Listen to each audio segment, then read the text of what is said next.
mulai dipadati oleh pemudik. Memang hari menjelang Hari Raya Idul Fitri, pantauan kami di Bandara Udara Internasional Soekarno-Hatta. 1 Juni 2019 kemarin adalah puncak arus mudik. Fenomena urbanisasi adalah fenomena serius bagi perkotaan maupun pedesaan. Betapa tidak, kota yang dibanjiri oleh kaum urban akan mengalami lonjakan penduduk yang tidak terkendali. Sementara, desa yang ditinggal pergi penduduknya akan mengalami kelangkaan penduduk dan tenaga kerja produktif.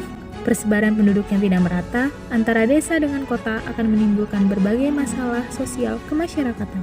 Hal inilah antara lain yang mendorong masyarakat untuk melakukan urbanisasi dengan tujuan bisa mendapatkan kehidupan yang layak. Selain itu, daya tarik daerah tujuan juga menentukan masyarakat untuk melakukan urbanisasi. Faktor penyebab terjadinya urbanisasi. Terdapat dua faktor, yaitu faktor pendorong dan faktor penarik. Faktor pendorong terjadinya urbanisasi yaitu menyempitnya lahan pertanian, merasa tidak cocok lagi dengan budaya asalnya, tidak banyak lapangan pekerjaan di desa, terbatasnya sarana dan prasarana di pedesaan. Faktor penarik terjadinya urbanisasi yang pertama, kehidupan kota yang lebih mewah dan modern, sarana dan prasarana kota yang lebih lengkap, banyaknya lapangan pekerjaan di kota, efek negatif dari tayangan televisi, pendidikan sekolah dan perguruan tinggi jauh lebih baik. Konsep urbanisasi menurut Pivovarov dalam Bintarto 1983 dibagi menjadi dua. Pertama, urbanisasi dalam arti sempit menyangkut pertambahan kota dan pentingnya kota dalam kehidupan masyarakat. Kedua, urbanisasi dalam arti luas menyangkut suatu proses sosioekonomis yang mempunyai banyak segi, antara lain perubahan sikap hidup, lapisan sosial baru, berubahnya mata pencaharian, khususnya dari pertanian ke industri atau sektor informal. Ada beberapa pertimbangan untuk menentukan konsepsi urbanisasi. Bintarto 1983. Pertama, dari segi demografi, urbanisasi dapat dilihat sebagai suatu proses yang ditunjukkan melalui perubahan penyebaran penduduk dan jumlah penduduk. Kedua, dari segi ekonomi, urbanisasi dapat dilihat dari perubahan struktural dalam sektor mata pencaharian.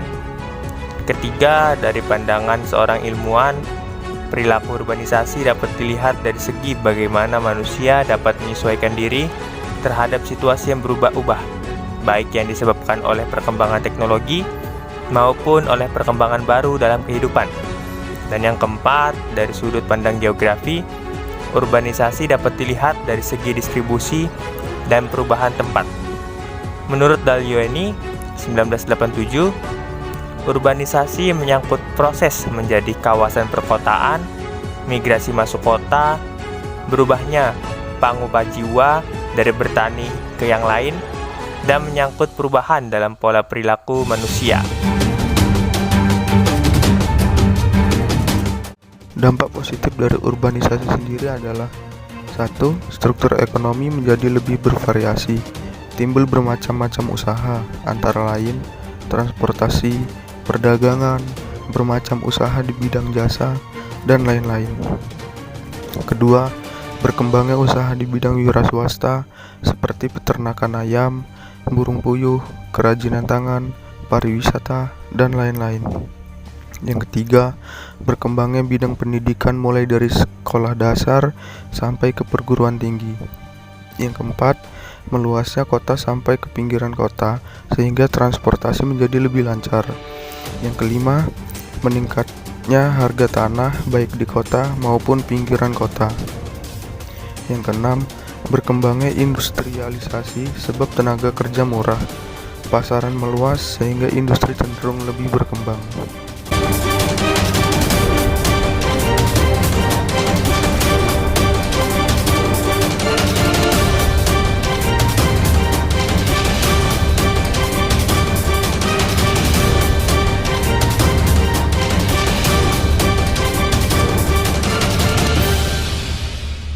Dampak negatif urbanisasi. Urbanisasi menyebabkan pertambahan penduduk kota semakin cepat, yang pada akhirnya akan menyebabkan timbulnya berbagai macam dampak lingkungan, baik itu positif maupun negatif.